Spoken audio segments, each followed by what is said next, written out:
अगले कॉलर हमारे साथ राम है झारखंड से। राम, सवाल पूछिए अपने। हाँ सर, मेरे एक बच्ची है 15 साल का, उसका बुखार आता है और चला जाता है, छूटता कितने दिन से बुखार आ रहा है? 15 दिन बुखार से आ रहा है।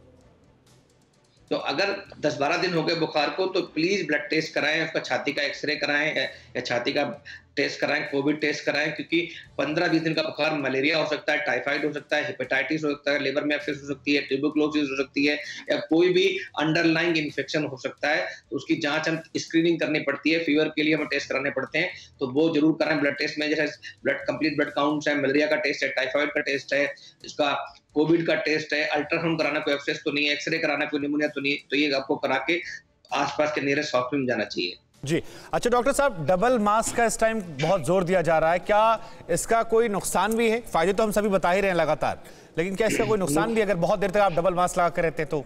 नुकसान यही है, एक तो फायदे तो सबको पता ही कि बिकॉज जो सिंगल मास्क है वो बहुत इफेक्टिव नहीं है। N95 में 95% प्रोटेक्शन देता है और ये सिर्फ दिखावे की प्रोटेक्शन देता है। तो मास्क लगाने के बाद हैंड हाइजीन बहुत इंपॉर्टेंट है। मैं डबल मास्क की ज्यादा बताऊंगा, आप बार बार हाथ जरूर साफ करते रहें सैनिटाइजर से, तभी मास्क इफेक्टिव है, अदरवाइज इफेक्टिव नहीं है। दूसरी बात, डबल मास्क लगाते हैं खास करके प्रेग्नेंट लेडीज हैं, सीओपीडी के पेशेंट हैं, अस्थमा के पेशेंट हैं, उनको नहीं लगाना। 2 साल से बच्चे कम है उनको नहीं लगाना है, उनको अवॉइड करना है। और लगाने का नुकसान हो सकता है, अगर लॉन्ग टर्म लगाते हैं, वॉक कर रहे हैं, तो हो सकता है आपको सांस लेने में तकलीफ हो, या हो सकता है कार्बन डाइऑक्साइड का रिटेंशन हो जाए। तो इसलिए डबल मास्क पहनते समय बाकी चीजों का जरूर ध्यान रखें। जी शुक्रिया आपका। अगली कॉलर जो है ईशा है चंडीगढ़ से हमारे साथ। ईशा, सवाल पूछिए अपना। मेरा क्वेश्चन ये है कि हम वेजिटेरियन फैमिली हैं, तो बच्चों की और बड़े बुजुर्गों की क्या डाइट रखनी चाहिए, उसमें थोड़ा बता दीजिए। तो बच्चों को मैंने पहले ही बताया कि एक तो सबका बड़े का बच्चों का फ्लूइड इंटेक बढ़ाना है, मतलब प्लेंटी ऑफ फ्लूइड लेने, नॉर्मल पानी, नारियल पानी, ORS, फ्रूट जूस नॉर्मल, ये सब खूब देने।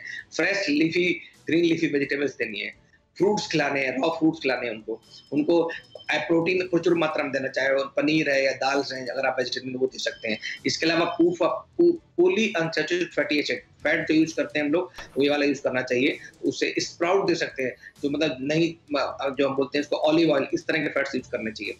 अगर प्रोटीन के लिए मैंने बता दिया, दाल में भी राजमा और जो उड़द की दाल होती है उसमें प्रोटीन काफी होता है, पनीर में प्रोटीन काफी होता है, मटर में प्रोटीन काफी होता है, राजमा में प्रोटीन काफी होता है, तो ये सब दे सकते हैं। तो बड़ों बुजुर्गों के लिए हल्की डाइट दें, उनको ड्राई फ्रूट दे सकते हैं, स्प्राउट दे सकते हैं, तो उसके अंदर एंटीऑक्सीडेंट्स हो सकते हैं। और साथ में सप्लीमेंट के लिए बच्चों को आप मल्टीविटामिन, जिंक और विटामिन डी दे सकते हैं। बड़ों को भी चाहिए इस टाइम विटामिन डी का सेवन करें, हफ्ते में 1 बार ले लें, और साथ में कोई विटामिन सी और मल्टीविटामिन वो भी ले सकते हैं।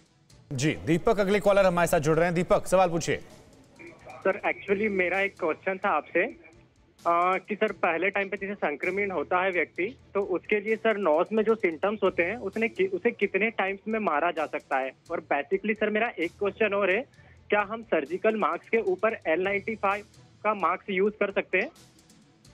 अच्छा, पहला क्वेश्चन तो आपका ये था कि नाक में सिम्टम कितने दिनों, नॉर्मली नाक में जो हम लोगों को स्मेल चली जाती है, मुंह से टेस्ट चला जाता है, वो रिकवरी के 10-12 दिन बाद स्टार्ट नॉर्मल हो जाते हैं हम लोग, जैसे ही नेगेटिव होते हैं, या 10 से 12 दिन के बाद रिकवरी स्टार्ट हो जाती है। दूसरी बात, मास्क जो लगाना है, N95 मास्क के ऊपर सर्जिकल मास्क लगाना है, N95 के अंदर नहीं लगाना है।